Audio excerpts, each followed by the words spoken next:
जैन धर्म का यशस्वी और तेजस्वी धर्म संघ है। तेरापंथ तेरापंथ एक विशाल वटवृक्ष है जिसकी शीतल छाया में अनेकानेक भव्य आत्माएं आत्म साधना में रत है। तेरापंथ के आद्य प्रणेता आचार्य श्री भिक्षु ने एक आचार, एक विचार, एक अनुशासन को सर्वोपरि महत्व दिया। 11 आचार्यों के श्रम एवं सिंचन से आज ये वटवृक्ष पल्लवित, पुष्पित और फलित हो रहा है। लोक महर्षि महातपस्वी युग प्रधान आचार्य श्री महाश्रमण जी के नेतृत्व में लगभग 732 साधु साध्वियां समणियां धर्म संघ को अपनी सेवाएं समर्पित हैं। परम पूज्य आचार्य श्री महाश्रमण के कृपा पात्र एक शिष्य हैं मुनि रमेश कुमार। काठमांडू वासियों के लिए अत्यंत हर्ष का विषय है कि तेरापंथ धर्म संघ के प्रबुद्ध संत मुनि श्री रमेश कुमार जी इस वर्ष अपने सहवर्ती मुनि रतन कुमार जी के साथ विदेश की इस धरा पर चातुर्मास कर रहे हैं।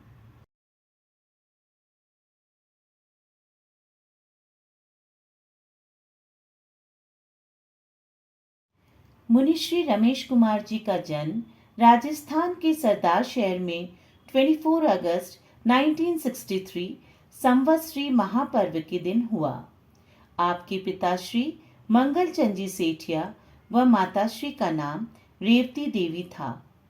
आप 4 भाई व 3 बहनों में सबसे छोटे हैं।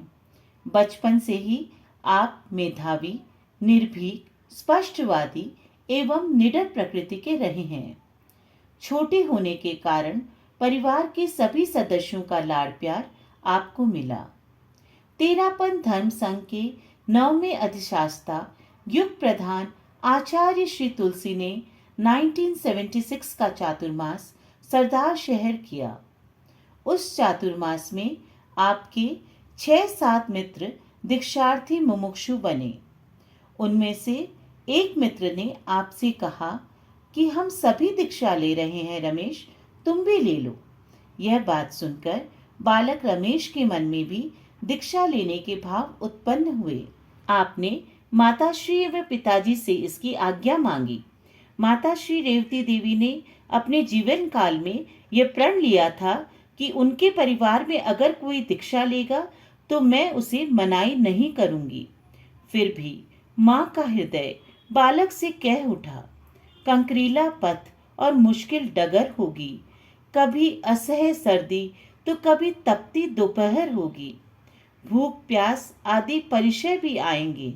बेटा, उन सब परिचयों को सहन कर पाओगे? आपने कहा, माताजी, गुरु ही माता, गुरु ही पिता, गुरु ही पथ प्रदर्शक होंगे मेरे। 13 वर्ष की अल्पायु में आप वैरागी बने। माता पिता परिजनों से अनुमति मिलने की प्रतीक्षा करते हुए धार्मिक अध्ययन में अपनी शक्ति को नियोजित करते रहे। आचार्य श्री कालूगनी के जन्म शताब्दी समारोह में आचार्य श्री तुलसी ने आपको साधु प्रतिक्रमण सीखने का आदेश प्रदान किया। 15 वर्ष की अल्पायु में अणुव्रत अनुशास्ता आचार्य श्री तुलसी के कर कमलों से 16 अक्टूबर 1978 शरद पूर्णिमा के दिन गंगा शहर में आपकी दीक्षा हुई। दीक्षा के पश्चात कुछ महीनों तक गुरुकुलवास में आचार्य महाप्रज्ञ मुनि नतमल जी के पास रहने का सौभाग्य भी आपको प्राप्त हुआ।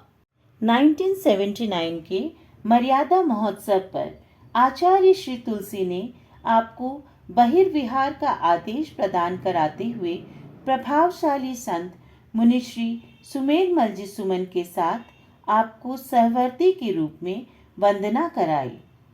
23 वर्षों तक आपको उनकी सेवा में रहने का सौभाग्य प्राप्त हुआ। साधुत्व के संस्कार, शिक्षा एवं समग्र विकास में मुनि श्री सुमेरमल जी सुमन का परिश्रम रहा। वहां सेवा करते हुए आपने अपने व्यक्तित्व का विकास किया। आप धर्म संघ के कर्मठ धर्म प्रचारक संत हैं।